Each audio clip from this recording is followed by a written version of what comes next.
माता जी को नमन और सभी जुड़े हुए भैया दीदी को प्रणाम। तो भैया जी का जो आज छठा हम लोगों के साथ समाधान के लिए, हमारे पास जो जिज्ञासा है उसके समाधान के लिए जुड़े हुए हैं। और हम लोगों को पिछले सत्रों में और सत्रों में बहुत ज़्यादा उपकार हुआ है। तो पिछली बार जो बहुत अच्छा लगा भैया जी का कि हम लोगों को अध्ययन क्यों करना है ये स्पष्ट हो जाना चाहिए, उसमें काफ़ी स्पष्टता हुई और कुछ उदाहरण के साथ भी स्पष्ट हुई कि हम कुछ भी करते हैं तो उसका उद्देश्य होता है। तो यहाँ भी अध्ययन जब हम लोग कर रहे हैं, अध्ययन का उद्देश्य क्या हो, और हम लोगों को एक बड़ी बात लगती है कि दिशा क्या हो, कि हम भटकाव नहीं आए अध्ययन में। तो भैया उसको थोड़ा सा आगे बढ़ाते हुए हाँ थोड़ा सा और सुनना चाहेंगे कि हम लोग की दिशा सटीक हो अध्ययन की, और फिर आगे जो बचे हुए प्रश्न है उस पर चर्चा होगी। तो सबसे पहले भैया से, साधन भैया जी से सुनना चाहेंगे कि अध्ययन में सटीकता और स्पष्टता कैसे हो, आगे कैसे गति बने, इस पर थोड़ी और स्पष्टता हो भैया। भैया जी भैया सभी को नमस्ते। पूज्य बाबा जी को, माता जी को नमन करता हूँ, उनके प्रति कृतज्ञता ज्ञापित करता हूँ। भैया मेरा अनुमान ही है जो मैं बोल रहा हूँ, है ना। तो कोई मैं आधिकारिक व्यक्ति नहीं हूँ कि मैं अध्ययन करके बोध और अनुभव को हो गया हूँ, ऐसा कोई आदमी नहीं हूँ। तो ये ध्यान रखा जाए। बातचीत बहुत सारे मित्रों के साथ बहुत अलग अलग बिंदुओं पर हुई है, बाबा जी के साथ तो हुई ही है। उन्हीं के आधार पे जो मुझे समझ में आया है उसको मैं रख रहा हूँ। तो उसमें थोड़ी जगह बना के रख दीजिएगा मेरे लिए कि कमियों को मतलब ध्यान आकर्षण कराने का। एक तो ये था। दूसरा भैया, जिसको बाबा जी अध्ययन बोल रहे हैं उसके पहले बाबा जी बार बार एक चीज बोल रहे हैं कि विज्ञान ने तर्क को स्वीकार किया, आदर्शवाद तर्क को स्वीकार नहीं कर पाया। तो विज्ञान ने तर्क को स्वीकार करने के बाद वो सारी चीजों को पहले तर्क में ही समझने में सफल हो गया।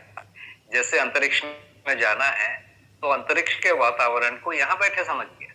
कहीं उपग्रह भेजा, मान लो मंगल में या शुक्र में, तो यहाँ बैठ के चांद में यहाँ बैठ के वहां के वातावरण को समझा और वहां भेज दिया। तो ये जो चीजें हैं, जैसे चांद में वजन 1/6 हो जाता है, यहाँ बैठ के हम समझ गए, है ना। पृथ्वी गोल है, शायद ही कोई घुमा होगा पहले, उसके पहले लोगों को पता हो गया था पृथ्वी गोल है ना। तो पृथ्वी सूरज के चारों तरफ चक्कर लगाती है, सभी सूरज के चारों तरफ, ये तर्क विधि से ही मनुष्य ने पा लिया। तो तर्क एक बहुत ही स्ट्रॉन्ग टूल है, उससे जागृति को भी समझा जा सकता है, अस्तित्व को समझा जा सकता है, व्यवस्था को समझा जा सकता है, तार्किक निष्कर्ष हो सकते हैं। पहला भाग ये आता है। दूसरा भाग आता है अभ्यास। क्या अभ्यास? अपने शरीर को व्यवस्था में जीने के लिए तैयार किया। शरीर छोटा होता है, कोई काम का नहीं होता, धीरे धीरे उसको साधा जाता है और व्यवस्था में जीने योग्य बनाया जाता है। तो इसी को दूसरी भाषा में कह रहे हैं 4 विषयों पर नियंत्रण, 5 संवेदनाओं पर नियंत्रण और 3 ऐषणाओं में प्रवृत्त होना और 3 ऐषणाओं से प्रामाणिकता की तरफ जाना। ये कदम है। इसको कोई एक स्टेप बोल रहा है, कभी उसको 2 स्टेप बोल रहा है, पर मुख्य रूप से बात यह है। इसके पहले भी कोई बोल सकता है कि हाँ, शरीर को नियंत्रित कर लेना, खड़े हो पाना, मुंह से भाषा बोल पाना, स्वस्थ रहना, ऐसे बहुत सारी चीजें आई। तो ये बड़ा आधार कार्यक्रम है कि हम फाइनली, मान लीजिए मैंने दर्शन को पढ़ लिया, समझ में आ गया कि व्यवस्था में जीना है, फिर क्या होगा? सोचते सोचते मुझे साक्षात्कार हो जाएगा। मैं अव्यवस्था में जीऊंगा, व्यवस्था में भागीदारी नहीं करूंगा और व्यवस्था को सोचते रहूंगा, तो मुझे साक्षात्कार बोध अनुभव हो जाएगा। पहले मुझे लगता है कि इस लाइन को सॉल्व करना पड़ेगा अपने आप में। व्यवस्था में जीने से ही व्यवस्था का साक्षात्कार होगा। न्याय में जीने के साथ ही न्याय का साक्षात्कार। मान लीजिए मैं बाबा जी के साथ न्याय में जी लिया, न्याय में जी लिया, मेरी हैसियत नहीं है, उनके प्रभाव में आकर जी लिया, क्योंकि उनके पास वीरता, विद्या, वीरता, उदारता, दया, कृपा, करुणा सब है। और मैं किसी कोने में चाहता हूँ ऐसा, वो चाहत दोनों में फलीभूत हो सकती है। ऐसी संभावनाओं के आधार पर उनके सानिध्य में मेरे से कभी कभी न्यायपूर्ण व्यवहार जैसा होने लगता है। उसी समय मुझे न्याय साक्षात्कार, साक्षात्कार का मतलब है न्याय से भेंट होना, माने हम न्याय में जी रहे हैं तभी न्याय भेंट हो। अच्छा, ये मैं अपनी ताकत से नहीं जी रहा हूं न्याय, मैं उनकी ताकत से जी रहा हूं उस समय, लेकिन मुझे न्याय का एक स्वाद मिल गया। अब ये जो स्वाद मिल गया, ये मुझे प्रेरित करता है बार बार कि उस स्वाद को लेने जाऊं। जैसे रसगुल्ला खाने के बाद उसके स्वाद के लिए एक लालच होता है, वैसे ही इस प्रकार के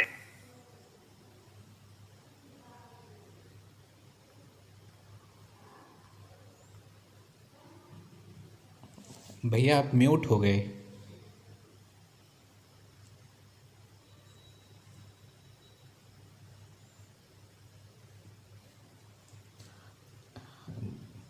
भैया आप म्यूट हो गए।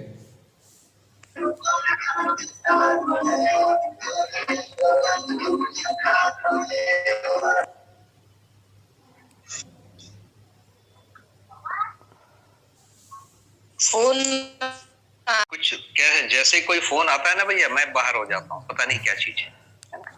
भैया बाहर नहीं होते, केवल म्यूट हो जाता है, बाकी आप जुड़े ही रहते हैं। अच्छा, चलिए देखते हैं अब से करके। हाँ। तो न्याय में, धर्म में, सत्य में यदि हम जिएंगे, माने वो आचरण करेंगे, तब उसका साक्षात्कार होगा, नहीं तो नहीं होगा। तो हम तर्क बहुत अच्छा दे सकते हैं, कुछ दिनों के बाद हम रोज रोज नए नए तर्क और नए नए उपाय गढ़ सकते हैं। तो एक प्रकार से ये बुद्धि विलास का जो कार्यक्रम कहा जाता है ना, वो होकर रह जाएगा। तो जैसे ही हम एक स्टेप पर पहुंच गए तार्किक रूप से, उसके बाद स्वनियंत्रण के ओर जाना आवश्यक होता है। व्यवस्था के पांचों आयाम में हाथ डालना पड़ता है ना। 4 विषय 5 संवेदनाओं पर नियंत्रण के लिए मन होता है या मन होना चाहिए, और उसके लिए अभ्यास करना पड़ता है। अभ्यास में सफलता नहीं मिलती है, कई बार 2-4 दिन होता है, फिर टूटता है, फिर 2-4 दिन होता है, ये चलते चलते धीरे धीरे उसमें इसको हम किसी जगह पर मिस कर दिए। जबकि बाबा जी बार बार लिखे, आप अनुभव दर्शन को खोल के देखिए, दूसरे तीसरे अध्याय में लिखे,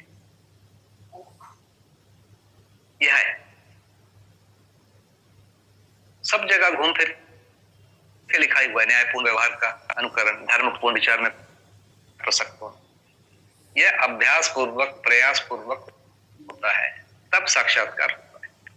अब हम इसमें कुछ जानकारी ज्यादा ले लिए, मान लिए मैंने देख लिया कि पृथ्वी के चारों तरफ ये 9 ग्रह है या 8 ग्रह है, हर एक के किसी के 2, किसी के 4, किसी के 40 चंद्रमा है, मान लो देख लिए।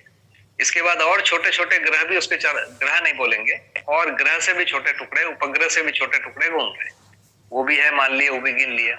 गिनने के बाद अब आता है कि भाई सूर्य क्या किसी की तरह चारों तरफ घूम रहा है, उसको पता करो, उसके चारों तरफ कितने हैं वो भी गिन लो, फिर उससे बड़े के चारों तरफ घूमो। तो ये एक अनंत यात्रा है, आप हजारों साल तक गिनते रहेंगे तो भी अस्तित्व कभी खत्म नहीं। ये रूप और गुण की तरफ हम जाने लग गए, फाइनली ये हमको एक समय में हमको थका देगा। आम के पेड़ में कितना जड़ है, कितनी पत्तियां हैं, कितने फल लगे हैं, इसकी गिनती का कोई मतलब नहीं। हमारी आवश्यकता के बराबर है कि कम है, ये गणित। उसको पर्याप्त पानी, खाद, हवा, जो भी पोषण है मिल रहा है कि नहीं, ये सोच। तो इस जगह पर आ पाना और उसको अभ्यास पूर्वक लागू कर पाना, ये अध्ययन है। तो व्यवस्था में जीना ही अध्ययन है, व्यवस्था में जीने के लिए अध्ययन। तो भैया इतना कार्यक्रम मुझे समझ में आया है, और सारी जो तकलीफ है, हम किसी जगह पर, मैं भी उसमें अपने को शामिल करता हूँ कि किसी जगह पर मैंने सोचने वाले कार्यक्रम को ज्यादा महत्वपूर्ण मान लिया, जीने वाले को कम महत्वपूर्ण मान लिया, और यही दूरी है। सोचने वाला एक बार सोच लिए, निर्णय हो गया, अब उसको जब तक जिएंगे नहीं, आगे सोचने का कुछ नहीं। तो हम हर बार नए नए तरीके से उसी बात को बोलेंगे, उसी बात को बोलेंगे। कुछ लोगों को अच्छा भी मिल लगता है, प्रेरणा भी होती है, हमको भी अच्छा लगता है कि लोगों ने सुन लिया, है ना। आप मेरी बात सुनते हैं, मुझे अच्छा लगता है, ये अच्छा लगना और अच्छा होना, इसमें दूरी नहीं रहना चाहिए, है ना, वो मेरे ध्यान में हमेशा बना होना चाहिए। तो ये अंततः जीने की तरफ प्रवृत्त होता है। उसके बाद फिर अध्ययन है। अध्ययन माने अधिष्ठान की साक्षी में, अनुभव की रोशनी में, माने हमारी आत्मा ने उस घटना को साक्षी की। आत्मा न्याय को ही साक्षी करेगी या धर्म को करेगी? तो ये कार्यक्रम इस रूप में बहुत ही छोटा है। तो भैया मुझे इतनी बात समझ में आई है, इतना मेरा निवेदन है। बहुत बढ़िया भैया। जो तर्क में स्पष्ट होता है उसको फिर अभ्यास में ही पूरा कर हो सकता है, अभ्यास से ही गति बनेगी। तो बहुत अच्छा। इसमें और किन्हीं भैया दीदी को कुछ जिज्ञासा रखनी हो तो रख सकते हैं, और जी भैया। फिर पूरा हो गया हो तो भैया हमने कहीं पढ़ा था संवाद में कि बाबा जी ने कहा है कि साक्षात्कार का जिस प्रकार से उन्हें साक्षात्कार हुआ वैसे ही हमें होंगे। तो उसमें उन्होंने कुछ ऐसा कहा है कि जर्रा जर्रा को उन्होंने पहचाना, और उसमें उन्होंने परमाणु के सिद्धांत को देखा, परमाणु को देखा, फिर आगे जो भी अणुपिंड आदि को देखा, विकास क्रम को देखा, और फिर जो पूरे अस्तित्व दर्शन की बात जो बाबा जी ने रखी है उन सबको पहचाना। तो इस आशय से हमें भी परमाणु सिद्धांत को देखना, परमाणु से अनुरचना, फिर प्राण कोशाओं को की रचना, फिर इस प्रकार से आगे जीवावस्था, ज्ञानावस्था, इन सबको देखना एक आवश्यकता समझ में आती है। तो इस अर्थ से अध्ययन की जो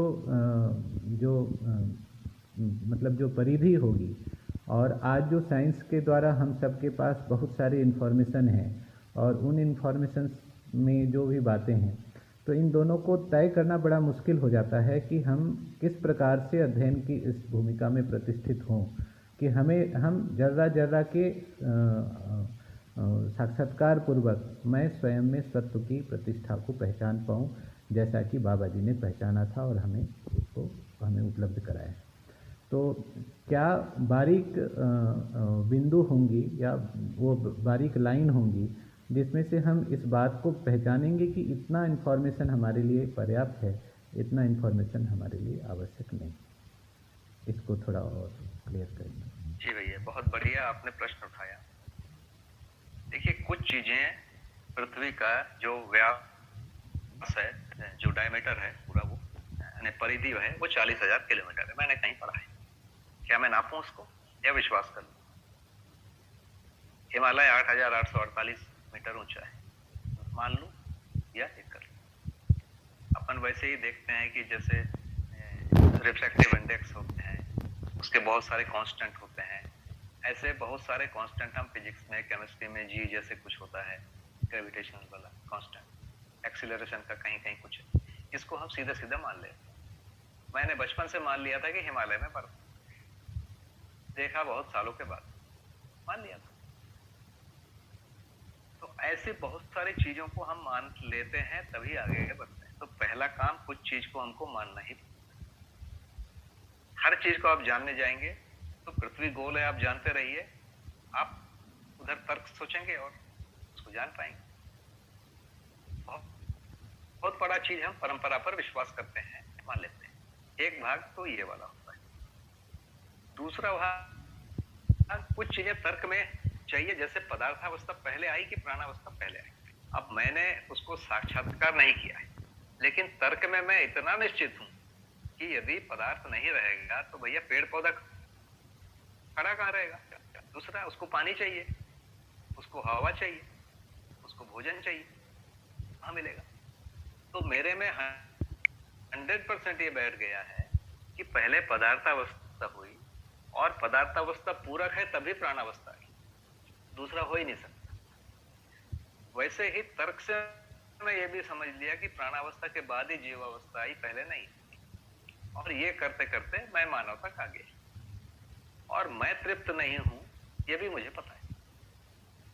और यदि किसी ने कहा कि मैं तृप्त हूं और उसके लिए यह रास्ता है, तो उसको अटेम्प्ट करने की, उस पर विश्वास करने की एक तो मौका बनता है, क्योंकि परंपरा में हम बहुत सारी चीजों पर विश्वास किए, तो उस पर विश्वास करने में वो ऐसा चीज नहीं बोल रहे हैं कि हिमालय से कूद जाओ या भूखा रहो या किसी को मार दो, ऐसा कुछ भी नहीं बोल रहे।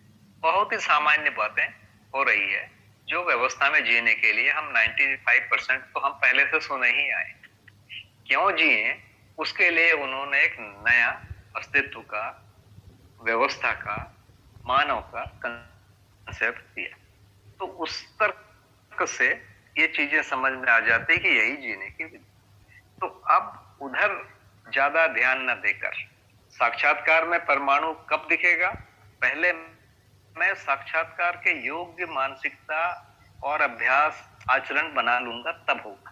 बाबा जी को कब दिखा, समाधि पहुंचे, समाधि पहुंचने के लिए पहले उनको ध्यान में जाना पड़ा, ध्यान में जाने के पहले प्रत्याहार हुआ। उस पूरी प्रक्रिया में उन्होंने परधन परनारी परपुरुष परपीरा वाला कोई काम नहीं किया।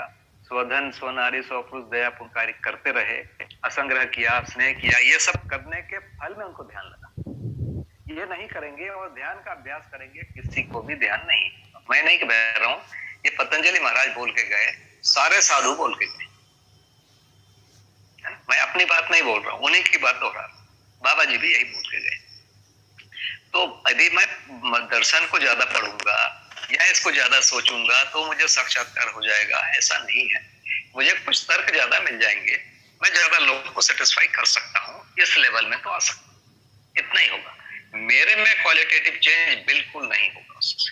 मेरे में क्वालिटेटिव चेंज होने का एकमात्र तरीका है कि मैं उस आचरण में प्रतिष्ठित हो जाऊं जो डिजायर्ड है, जो अपेक्षित है। उसमें मुझे हर हाल में आना पड़ेगा, तब अध्ययन शुरू होगा, अपने आप होगा, उसके बाद कुछ करना नहीं। तो साक्षात्कार तक ही जो पुरुषार्थ है, इसका मतलब यही है कि उसका बैकग्राउंड बनाना पुरुषार्थ। बैकग्राउंड में वो आचरण है और एक तर्क वाला भाग है। तो तर्क वाला भाग तो हमने कुछ बना लिया, अब सोच रहे हैं कि हमको आचरण नहीं करना, केवल तर्क कितने वहां तक पहुंच जाएंगे। तो इस जगह तो मैं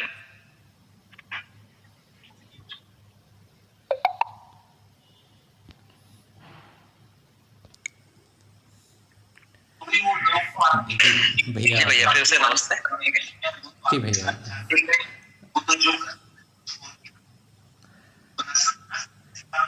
स्क्रीन में कुछ दिख रहा है।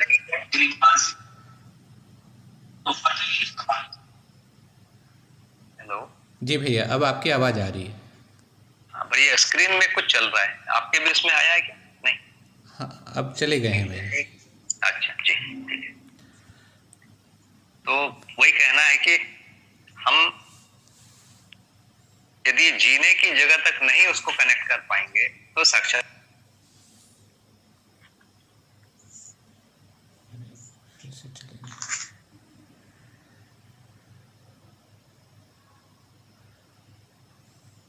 ये फिर से म्यूट हो गए।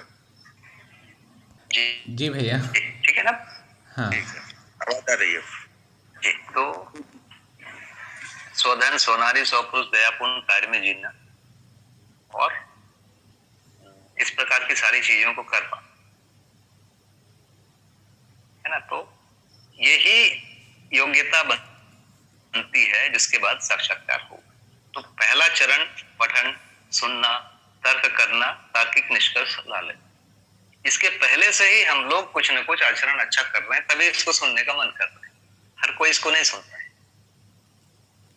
और उसमें जो है अच्छाइयों को और बढ़ाना, कमियों को दूर करना, यही सोचना पड़ेगा और यही कार्यक्रम है। नहीं तो गति नहीं बनेगी कोई भी साधना में। बता ना कि पतंजलि महाराज पहले ही हम नियम बोल रहे हैं, उसके बाद बोल रहे हैं कि आसन प्राणायाम प्रत्याहार, प्रत्याहार के बाद धारणा बोल रहे हैं। प्रत्याहार मतलब पूरी दुनिया से विरक्ति हो गई है तब धारणा लो। उसके पहले यदि आसक्ति है और धारणा लोगे तो वही सोचोगे जिसको परधन परनारी परपुरुष और परपीड़ा बोल रहे। आसक्ति में आदमी क्या सोचेगा? ये तो वहां पर ध्यान आकर्षण की जरूरत है, बाबा जी ने बार बार बोला है और उसको मुख्य कार्यक्रम बनाया है।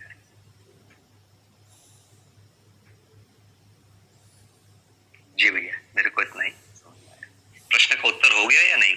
जी भैया, तो पहली आवश्यकता जो है प्रारंभिक सूचनाओं से जो हमारे में तर्क पुष्टि होती हैं मनन पूर्वक, और इस प्रकार से जीने में अभ्यास की कड़ी जब तक हमारे जीने में नहीं जुड़ती हैं तब तक आगे के साक्षात्कार की बात सोचना जो है सही नहीं। तो ये स्पष्ट हुआ, अर्थात व्यवस्था में जीना और व्यवस्था में जीने के साथ साथ अध्ययन की जो प्रक्रिया है वह विकसित होती हैं, और इस प्रकार से जो हम स्वयं में ही इन बातों को पहचान ही पाएंगे कि कितने इन्फॉर्मेशन हमारे लिए आवश्यक हैं और कितने इन्फॉर्मेशन आवश्यक नहीं हैं, और इस तरह से साक्षात्कार की जगह को हम सुनिश्चित कर पाएंगे। इतनी बात मुझे समझ में आई भैया। ऐसा जी भैया, इतना ही बोला है मैंने भी। जी, प्रकृति पर विश्वास करेंगे, प्रकृति के साथ जिएंगे तो प्रकृति का साक्षात्कार होगा। मैं बैंक पर विश्वास करूंगा, बैंक के साथ जीऊंगा, संग्रह में जीऊंगा तो संग्रह का साक्षात्कार होता है तो होगा, इसका तो नहीं होगा। प्रकृति।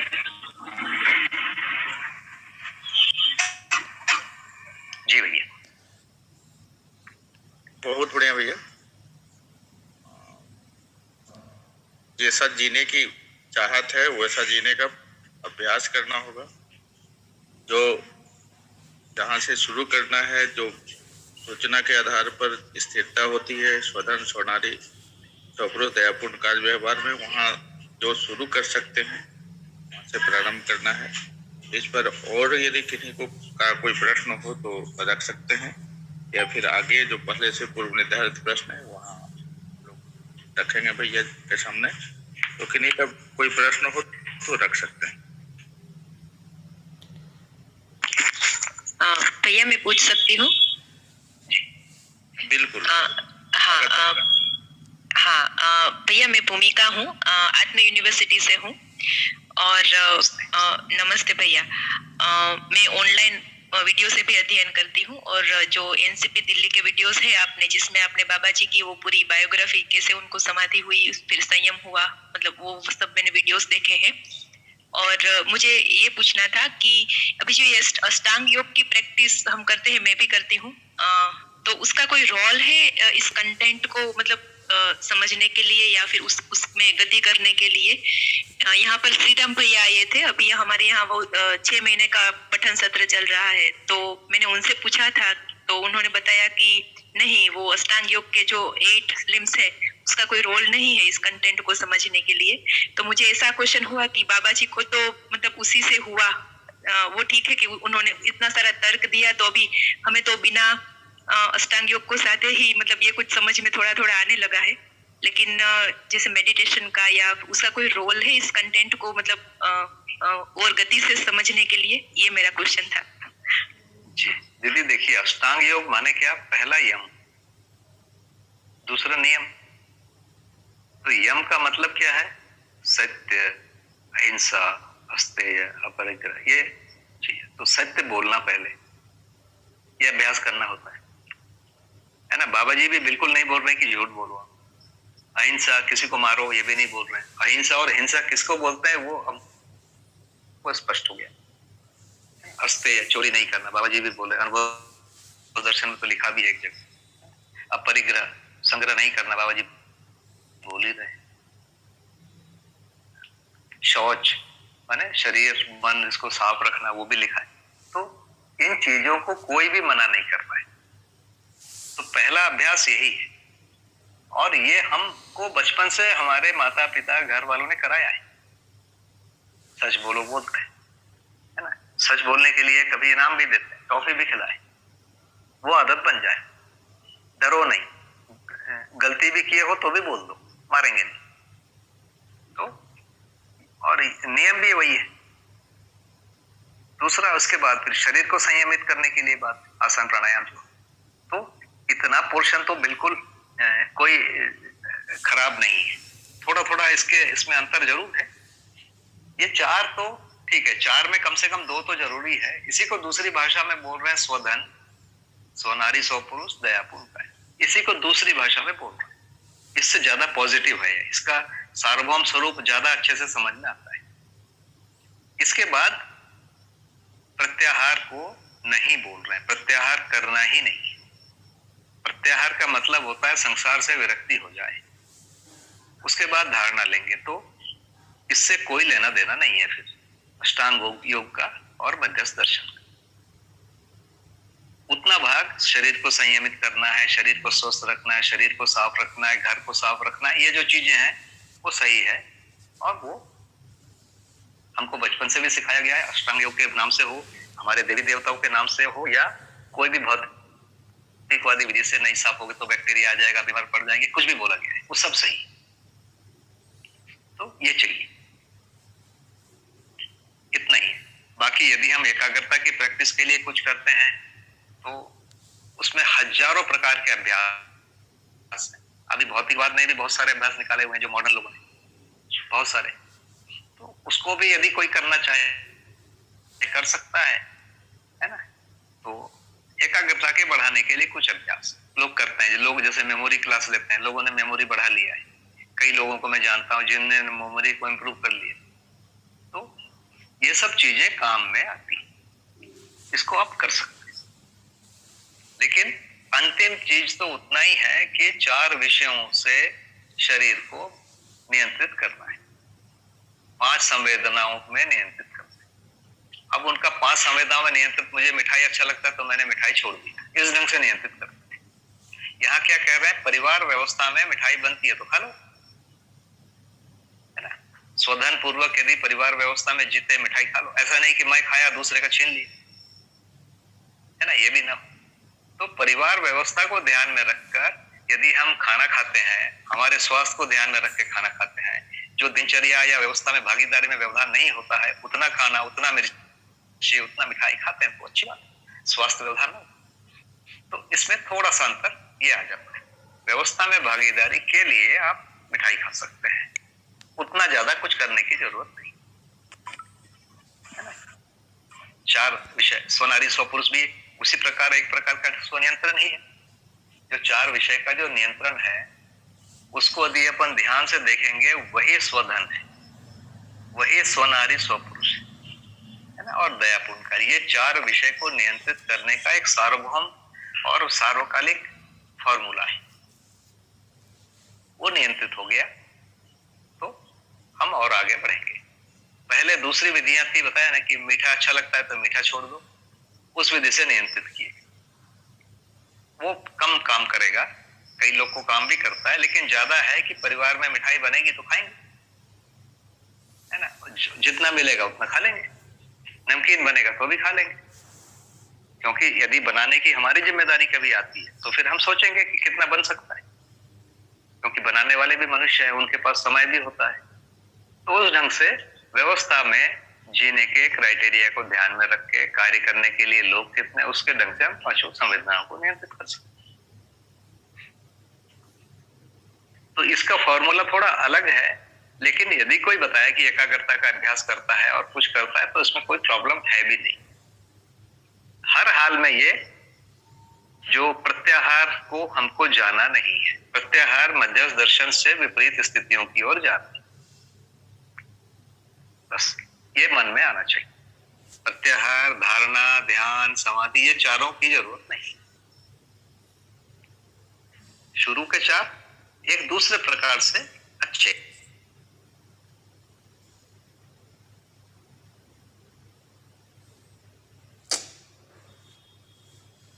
जी भैया, बहुत बढ़िया। हाँ भैया, हो गया और स्पष्ट हो गया। और अभी जो मतलब पहले का जो रीडिंग था बहुत कुछ, तो वो जो टर्मिनोलॉजीज थी, लेकिन मध्यस्थ दर्शन की रोशनी में जब सोचने जाते हैं तो मतलब अब बहुत सारा कुछ क्लियर हो जाता है। और बहुत मतलब कृतज्ञता भी साधन भैया के प्रति, और जितने भी प्रबोधक यहाँ पर आत्म यूनिवर्सिटी में आते हैं, बहुत बहुत ग्रेटिट्यूड है उसके लिए, क्योंकि ये कंटेंट मतलब इतना पावरफुल है कि सब कुछ, जैसे सोम भैया ने बहुत बार यहाँ पर हमारे यहाँ शिविर की तो बोला था कि एक बार ये कंटेंट को समझ लेते हैं तो फिर पूछने को कोई क्वेश्चन ही नहीं बचता। वो बिल्कुल सही बात है। थैंक यू सो मच भैया। बहुत बहुत धन्यवाद। ये प्रश्न हम लोगों के लिए भी उपयोगी था और बहुत अच्छे से इसका जवाब भी आया, समाधान भी आया। तो आगे जो भैया, आगे जो प्रश्न है उसको रखें। जी भैया। प्रश्न कुल 14 थे, जिसमें 8 पर चर्चा हुई थी। 9वां प्रश्न है, क्या रासायनिक क्रियाएं सिर्फ भूखा परमाणुओं के बीच ही संभव होता है? ये 9वां प्रश्न था। क्या रासायनिक क्रियाएं सिर्फ भूखा परमाणुओं के बीच ही संभव होता है? भैया मेरा तो ऐसा अनुमान है कि भूखे और अजीर्ण दोनों ही रासायनिक क्रिया में रत होते हैं, है ना। बाबा जी ने हालांकि कहीं ये लिखा नहीं है कि भूखा ही करेगा और अजीर्ण नहीं करेगा, ऐसा नहीं है। और भौतिक रासायनिक क्रिया सभी करते हैं। हाँ, पृथ्वी के वातावरण में करते हैं कि नहीं पता नहीं, लेकिन किसी न किसी जगह पर ये रासायनिक क्रिया करेंगे, अलग अलग ताप और दाब और परिस्थितियों में करते हैं, करेंगे ही करेंगे। भौतिक रासायनिक क्रिया से जड़ परमाणु मुक्त है ही नहीं, इसलिए करेंगे। जी भैया। और अगला प्रश्न, क्या सभी अजीर्ण परमाणु विकिरणों का उत्सर्जन करते हैं? हाँ भैया, विकिरण शब्द की आजकल अलग एक व्याख्या हो गई। पहले रेडियो एक्टिव को ही विकिरण कहते थे, अब शायद बहुत सारी चीजों को विकिरण कहते हैं, है ना। अभी जो विकिरण की जो हिंदी में शब्द है, उसके जगह अंग्रेजी का जो शब्द है, जो रेडिएशन है, ये नॉन जो ये है रेडियो एक्टिव है, उनके लिए भी होते हैं। तो विकिरण अब एक बड़ा शब्द हो गया है। लेकिन मध्यस्थ दर्शन में जिस प्रकार का विकिरण का प्रसारण किया जाता है, वो अजीर्ण परमाणु के लिए ही कहा गया है। जैसे एक बड़ी फेमस कहानी है, अब कहानी कितनी सही है वो तो नहीं जानता, बोले एक बार एक साइंटिस्ट ने यूरेनियम की खोज किया, तो दूसरा साइंटिस्ट उनके घर मिलने गया, तो उन्होंने बोला कि मुझे भी थोड़ा सा दो, मैं भी कुछ एक्सपेरिमेंट करूंगा। तो उन्होंने एक टेस्ट ट्यूब में डाल के दिया, वो कोट के जेब में रखे और घर चले गए। 4-5 दिन के बाद उन्होंने देखा कि उनको एक घाव हो गया, और बड़ा आश्चर्य हुआ कि वो टेस्ट ट्यूब के शेप का घाव, और जहां रखा था उसी के नीचे हुआ। तो उनको लगा कि हो ना हो उसी से हुआ है, तो फिर से उन्होंने रखा दूसरी जगह, वहां भी घाव हो गया। तो उनको एक नया चीज मिल गया कि ये ठंडी आग है, बाहर से तो कोई गर्मी नहीं है लेकिन घाव जाता। तो इसमें कुछ ऐसे प्रभाव हैं जो हमको घाव बना दे रहे हैं। धीरे धीरे उस प्रभाव को ढूंढा गया और यही फिर बाद में रेडियो एक्टिव प्रभाव कहलाया, है ना। इससे बाद में एक्सरे भी करने लगे, इससे बहुत प्रकार का रेडिएशन देके अभी जो कैंसर की चिकित्सा भी करने लगे। इसी में लोगों ने बहुत ज्यादा नियंत्रण पाया और काम किया। तो ये जो प्रॉपर्टी है, जो भूखे अजीर्ण जो परमाणु के साथ बाबा जी इस प्रॉपर्टी की बात करते हैं, है ना। इसके एक्सरे यही भाग है, या फिर अल्फा बीटा गामा, ये जो अलग अलग रेज हैं, तो ये एक बड़ा क्षेत्र हो गया है। और फिर बाद में ये पाया गया कि ये तो दूसरे में भी हो रहा है, पर जिसको बाबा जी जिस संदर्भ में कह रहे हैं वो यही विकिरण है जो किसी चीज को डैमेज भी कर सकता है, खासकर प्राणावस्था को डैमेज कर सकता है, उसके न्यूक्लियस को डैमेज कर देता है, वो सेल मर जाते हैं और उसमें कोई गर्मी महसूस नहीं होती। जी भैया। तो अगला प्रश्न का भी लगता है कि इसमें उत्तर हो गया है। अगला प्रश्न है, विकिरणों के उत्सर्जन का आधार मध्य दर्शन के अनुसार क्या है? तो मुझे लगता है कि इसका शायद हो गया, या भैया इसको देख लें कि। जी भैया, मुझे भी लगता है हो गया। रामाशंकर भैया, ये ऊपर के 3 प्रश्न में कुछ आपको और कुछ करना है या आगे बढ़े? जी भैया, इसमें एक प्रश्न था भी कि परमाणु सिद्धांत में आधुनिक विज्ञान ने बाहरी परिवेश में स्थित परमाणु अंशों के आपस में आदान प्रदान से भिन्न भिन्न प्रकार के परमाणुओं के यौगिक को पहचाना है, जबकि मध्यस्थ दर्शन ऐसी बात नहीं करता। तो मध्यस्थ दर्शन में यौगिक बनने में किस विधि की बात है? इसमें मुख्य बात यह है भैया कि जो प्रचलित विज्ञान के अनुसार है कि बाहरी जो परिवेश हैं उसमें अंश इलेक्ट्रॉन्स की संख्या के आधार पर परस्परताएं जो हैं बनी हैं, और यहाँ पर हमें जो देखने में आता है कि 60 अजीर्ण परमाणु हैं और 60 भूखे परमाणु, इस प्रकार की अवधारणा को बाबा जी ने पहचाना, और इस प्रकार अजीर्ण और भूखा दोनों एक दूसरे को जो है बैलेंस किए हुए हैं ऐसा विकास करूँ। तो इसमें आखिर प्रक्रिया क्या है दोनों के सह अस्तित्व का और दोनों के एक दूसरे के बैलेंसिंग का, ये हमें जानना था भैया। मैं रख पाया भैया? भैया आवाज आ रही है मेरी? जी भैया। मेरी आवाज आ रही? जी भैया आ रही है। जी जी। तो भैया उनका जो पूरा सोच है कि ऊर्जा का जो आधार है परमाणुओं में, जो गति है उसका आधार जो धन और ऋण आवेश है, उसी के आधार पर उन्होंने पूरा सिस्टम को बनाया। और जो इनर्ट गैसेस बनाया, जिसके बाहरी जो परिवेश है वो संतृप्त होते हैं और उस संतृप्त के लिए ही काम करता है, उसके आधार पर उन्होंने पूरी थ्योरी को डेवलप किया है ना। और उसी के आधार पर जो बाहरी परिवेश का जो परमाणु है, वो दोनों परमाणु का वो में भागीदारी करता है। एक अंश जो है दूसरे वाले में भी कर रहा है और पहले वाले में कर रहा है। इसको कह रहे हैं आचरण बदल जाता है। मध्यस्थ दर्शन में ये वाला कोई चीज है ही नहीं कि अंश निकल ही नहीं रहे। अंश यदि निकलेंगे तो 1 2 3 निकलेंगे, फिर वो चीज तो रह ही नहीं जाएगा। जैसे मान लीजिए क्लोरीन का एक चीज है, उसके बाहरी परिवेश से 1 या 2 या 3 यदि अंश निकल गए, उसके बाद वो बचा थोड़ी क्लोरीन, वो तो कुछ और हो गया, है ना। तो अंश यदि निकले तब तो खत्म हो गया, तो अंश तो निकलना नहीं है। इसको बाबा जी ने दूसरी भाषा में बोला कि इन्होंने अपने आचरण को त्याग दिया, एक नए आचरण के लिए सहमत हुए। अच्छा, अभी घूमना और आचरण का कोई डायरेक्ट इक्वेशन नहीं बना। जैसे 5 अंश का आचरण ये होगा, हम बता नहीं सकते। हमने देखा कि ये आचरण वाला 5 अंश वाला है, ये हो गया। या हम कोई ऐसा कोई फॉर्मूला नहीं पाए कि 6 अंश हो जाएगा तो उसका आचरण ऐसा हो जाएगा, ऐसा नहीं पा रहे, है ना। हमने अलग अलग आचरण को देखा और अलग अलग अंशों को स्वीकारा हुआ है। और तो अंशों के आचरण से ये होगा, ये ना पहचान के ऐसा होता है, उसमें इतने अंश होंगे, ये अनुमान लगाया गया। तो मध्यस्थ दर्शन में ऐसी तो कोई बात अभी तक तो मेरे सुनने में तो नहीं आया कि ऐसा कहा गया है। हाँ, ये जरूर कहा गया है कि दोनों ने अपने आचरण त्याग दिए, तीसरे आचरण के लिए तैयार हो गए। तो तीसरे आचरण के तैयार होने के लिए उनका स्वरूप कैसा है, उसको तो हमको सोचना पड़ेगा।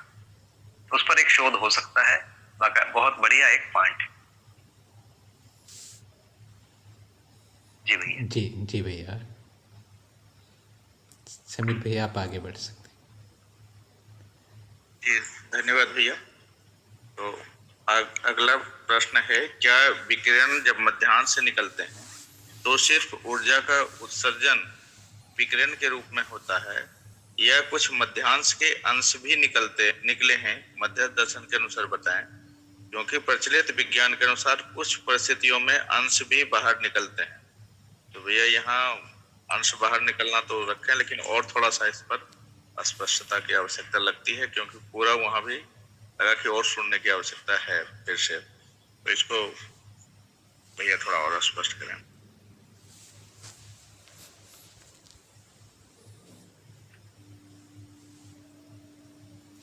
भैया मेरी आवाज पहुंची? बिल्कुल भैया, पहुंच गई है। थोड़ा सा ये करता हूं। प्रश्न 10वां है ना? नहीं, 12वां है भैया। 12वां जी। क्या ऊर्जा का उत्सर्जन। भैया ऊर्जा क्या है, तो पहले यही समझना पड़ेगा ऊर्जा क्या है। निरपेक्ष ऊर्जा को तो पकड़ ही नहीं सकते, कोई पता ही नहीं कर पा रहा है। सापेक्ष कोई पता कर रहा है। तो जब भी ऊर्जा निकल रही है, माने ऊर्जा निकलेगी तो किसी दूसरे अंश में या दूसरे इकाई में पता चलेगा। किस रूप में पता चलेगा? यदि आप बहुत रूप से उसको तात्विक रूप में देखना चाहोगे, रूप के आधार पर, तो इनके अंशों के बीच की जो दूरी है परमाणु में, वो बढ़ जाएगी या घट जाएगी, ये होगा, और कुछ भी नहीं होगा। उसको यदि संवेदनशीलता के आधार पर पहचानेंगे, माने आंख से देखेंगे तो उसका जो चमक है उसमें परिवर्तन है, आंख से देख रहे हैं। कान से यदि सुनेंगे तो उसका जो साउंड है उसमें परिवर्तन आ जाएगा। पहले से ही साउंड है, उसमें थोड़ा परिवर्तन आएगा, है ना। वैसे ही उसका कोई टेम्परेचर है, उसमें परिवर्तन आ जाएगा।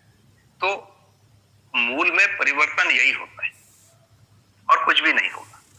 तो एक कोई भी इकाई है, वो उसके प्रभाव में जैसे कोई दूसरी इकाई आती है, उसमें इतने सारे परिवर्तन हो जाते हैं। बस रूप को देखेंगे तो उसके अंशों के या परमाणु के अंशों के बीच के रूप में या दो अणुओं के बीच की दूरी बढ़ जाती है, इतना ही घटना होगा। जैसे मैंने उदाहरण दिया लोहा जब पिघलता है वाला, तो क्या उसमें अंशों के बीच की दूरी घटी है या दो अणुओं के बीच की दूरी घटी है या बढ़ी है? तो मेरे ख्याल से लोहे को पिघालने के क्रम में परमाणु अंशों के अंदर आवेश पहुंचे नहीं पा रहे।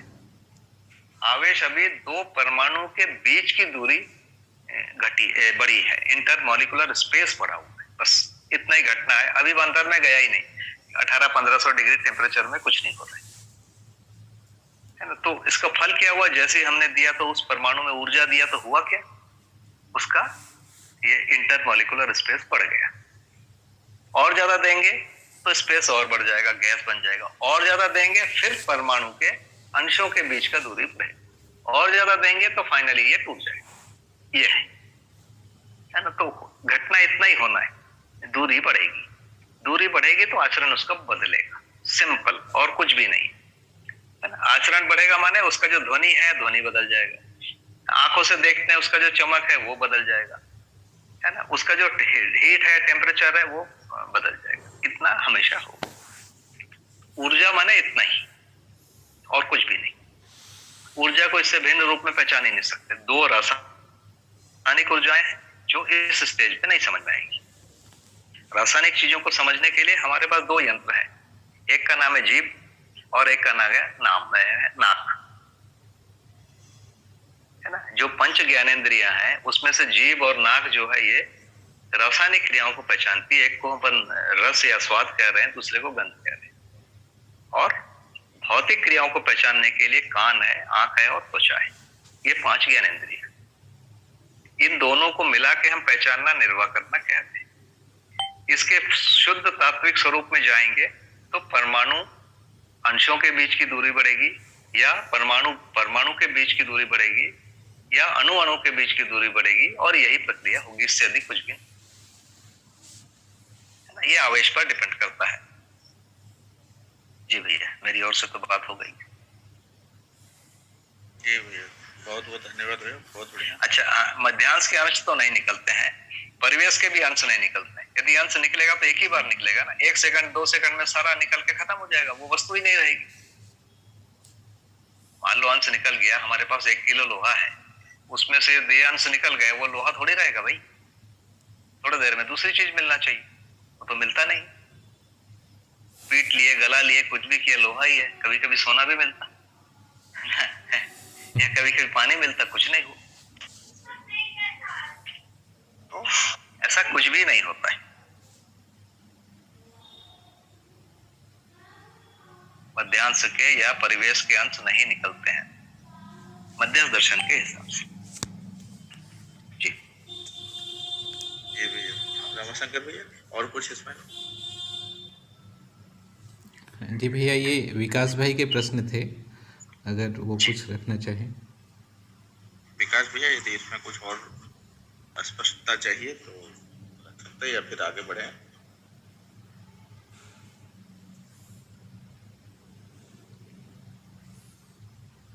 भैया आगे बढ़ते हैं जी। मध्यस्थ दर्शन के अनुसार पदार्थावस्था में पत्थर, मणि, धातु, पानी इत्यादि आते हैं। क्या सिर्फ धातु ही होते हैं या कुछ और भी? क्योंकि प्रचलित विज्ञान के अनुसार जितने भी तत्व हैं उसमें लगभग 80% धातु हैं, उसके अलावा अधातु और उपधातु हैं। तो यहाँ मुझे लग रहा है कि अधातु और उपधातु की चर्चा मध्यस्थ दर्शन में परिचय शिविर में प्राय नहीं रखे जाते हैं, और इस पर कुछ स्पष्टता की आवश्यकता महसूस हो रही है।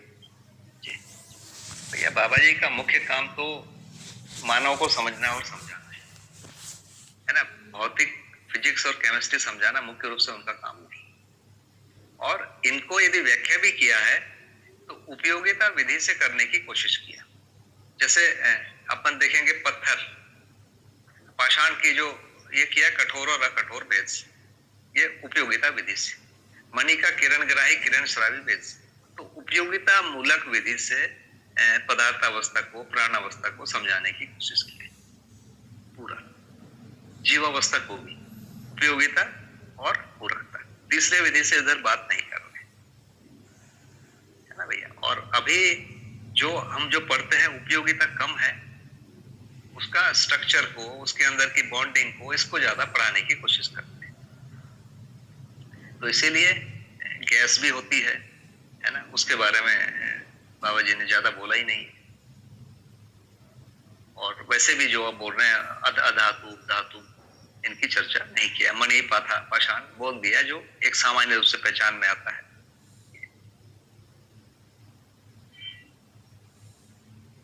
भाई हम यदि सोचते हैं कि बाबा जी रसायन पढ़ा रहे हैं, तो उस ढंग से उनसे बात करना था कि रसायन शास्त्र लिखो। उन्होंने उतनी सूचना दे दी कि पदार्थ अवस्था में क्या क्या होता है, ताकि पदार्थ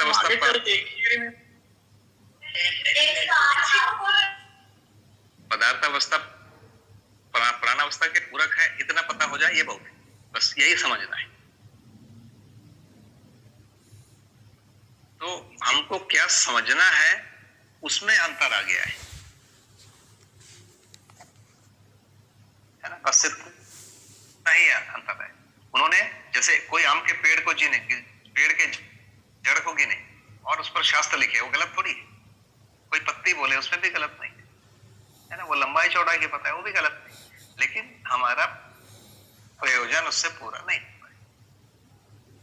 प्रयोजन के आधार पर इतना होने से अब मकान बनेगा, मिट्टी में अपन खेती, जैसे मिट्टी का उन्होंने किया उर्वरक और अनुर्वरक के, मिट्टी का इतना ही मतलब है ना। तो उपयोगिता मूलक विधि से पूरे दर्शन को समझाने की कोशिश किया, क्योंकि मनुष्य मिट्टी पत्थर हवा पानी के साथ जिएगा तो क्या होगा, पेड़ पौधों के साथ जिएगा तो क्या होगा। जीव भैया जी भैया, बहुत बढ़िया। उपयोगिता पूरकता के आधार पर ही और जो प्रयोजन है उसके आधार पर ही समझना है। और भैया अगला प्रश्न है, विज्ञान के अनुसार परमाणु मिलकर अणु का निर्माण करते हैं, उसका आधार है उनके बीच में अंशों का साझा या लेन देन होता है। मध्य दर्शन के अनुसार क्या है? वही तो बात हुई कि अभी तो मैंने बोला कि इस पर तो कुछ बाबा जी ने ऐसा बोला नहीं है, हमको इस पर शोध करना पड़ेगा।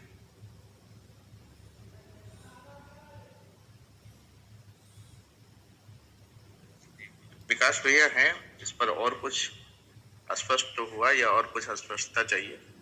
हाँ भैया प्रणाम। जी भैया नमस्ते।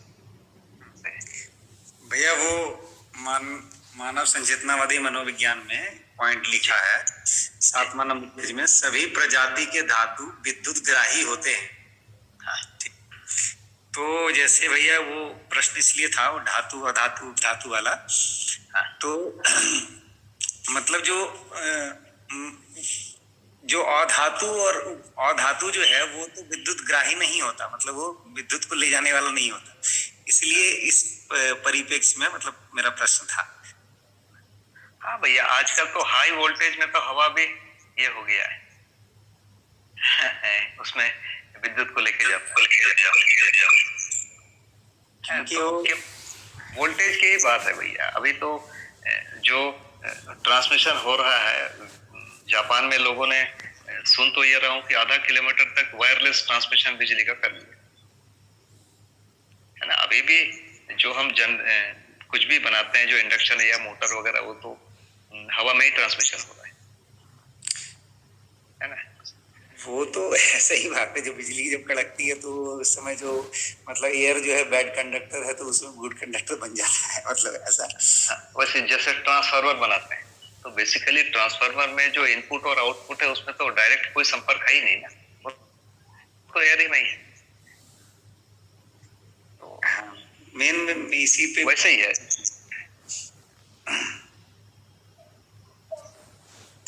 तो एक बहुत प्रारंभिक पहचान की बात कर रहे हैं भैया बाबा जी। उस जगह पर वो बात कर ही नहीं रहे, हम उसको उस जगह पर कोई सूत्र ढूंढ रहे हैं। हो सकता है उसमें हो, या हम लोगों ने तो भैया पूछा नहीं, कोई पूछे होंगे तो हो।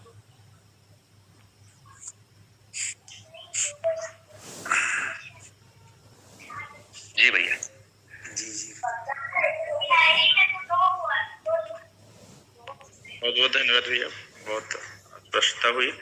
और जी। प्रश्न जो आज तय थे पूर्व से, वो प्रश्न पूरा हुए। इन्हीं को और कोई प्रश्न अपनी ओर से रखना हो तो और प्रश्न रख सकते हैं। हमारे पास 5 मिनट समय है। भैया से और कुछ जानकारी किन्हीं को लेनी है तो सबके लिए ये जानकारी उपयोगी होगा, हमारे लिए भी होगा। तो किन्हीं के पास यदि कोई प्रश्न हो इससे रिलेटेड या अन्य कोई प्रश्न तो रख सकते हैं। सादर आमंत्रित हैं सभी लोग।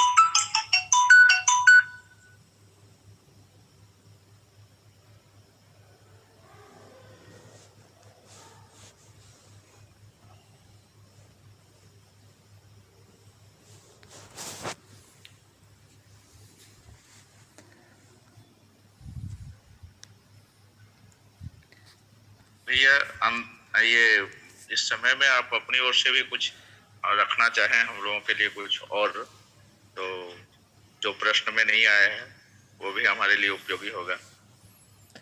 भैया जितना मुझे पता था उतना तो रख ही दिया। भैया एक बात जो मुझे लग रही है कि अब तक की जो चर्चाएं हुई हैं उसमें से बहुत अधिक जो निश्चित जिन बातों को हमें पहचानना है, जिस तरह से हमें स्थिर होना है, इन सब का काफ़ी स्वरूप जो है वह क्लियर होता जा रहा है। एक बात ये है कि जो बाबा जी ने कहा है कि परम दर्शन क्या है तो अस्तित्व दर्शन, परम ज्ञान क्या है तो जीवन ज्ञान, और परम आचरण क्या है तो मानवीयतापूर्ण आचरण। तो जो जो हमारा आज ये छठा सत्र है और छठवें सत्र में ये अपने में विश्वास और अपने में ये जिज्ञासा बलवती होती जा रही है कि परम दर्शन के रूप में जिस तरह से हमने अस्तित्व दर्शन को कहा है, उसी तरह से परम ज्ञान के रूप में जीवन को जो कहा है उसको समझना अब हमारे लिए बहुत आवश्यक हो गया है। तो जीवन के बारे में जिस प्रकार से अब तक की जो धारणा रही है, तो आमतौर पर परंपरा से हमें इतना तो पता चलता ही है कि मैं शरीर नहीं हूँ, मैं आत्मा हूँ या कुछ अलग वास्तविकता हूँ, अशरीरी हूँ, ऐसा भी कहा। यहाँ पर बाबा जी ने एकदम स्पष्ट कराया है कि जीवन वास्तविकता है और जीवन शरीर नहीं है, किंतु जीवन मूलक रूप से मानवीयतापूर्ण आचरण स्पष्ट होते हैं। तो अब जीवन को बढ़िया से पहचानना हमारे लिए बहुत आवश्यक हो गया है और उन बारीक लाइनों को भी देखना एक आवश्यकता बन गई है, जिससे कि हम जीवन और मेधस के में अंतर को पहचान पाएँ, जीवन और पूर्व की जो अवधारणा रही आत्मा रूपी अवधारणा, उनके बीच के भी अंतर को हम पहचान पाएँ। तो अगले सत्र में भैया हम इन विषयों को आपसे सुनना चाहेंगे। जी भैया। तो मेरी ओर से ये बात थी भैया। जी भैया, आप लोगों ने मुझे बहुत ज़्यादा भाव दिया, तो इसके लिए बहुत ज़्यादा धन्यवाद। कोई भी कमियां यदि है, इसमें कोई त्रुटियां हैं तो आप मुझे बताएंगे, ध्यानाकर्षण कराएंगे, मेरी ये अपेक्षा रहती है। तो यही निवेदन फिर से कर रहा हूँ। ये बहुत धन्यवाद और आभार भैया कि हम लोगों को जो जिज्ञासा हम लोगों की थी और जो जहाँ लग रहा था कि इससे आगे अब कैसे क्या किया जाए पठन के आगे, बहुत स्पष्टता हुई। और जुड़े हुए सभी भैया दीदी को भी बहुत बहुत धन्यवाद। साथ में हम लोग मिलकर समझने का प्रयास कर रहे हैं और ऐसा प्रयास आगे भी जारी रहे, इसके लिए भी भैया से आग्रह है, सभी भैया दीदी से आग्रह कि हमारे समझने में सबका सहयोग मिले। तो सबों को बहुत बहुत धन्यवाद, सबों के प्रति आभार। बाबा जी को पुनः नमन। लगभग समय हो गया है, आगे भैया रुका जाए। भैया सुनीता पटेल दीदी का हैंड रेज हुआ है, अगर उनको सुन सकते। अच्छा, करिए, क्या करेंगे? सुनीता पटेल दीदी का हैंड रेज हुआ है। दीदी तो रखें अपनी बात।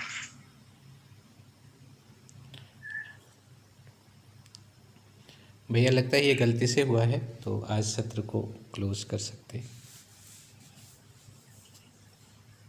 जी भैया, तो रुकते हैं, फिर से सभी को नमस्ते प्रणाम। जी भैया, सभी को नमस्ते, बहुत बढ़िया। प्रणाम भैया, सभी को नमस्ते। धन्यवाद।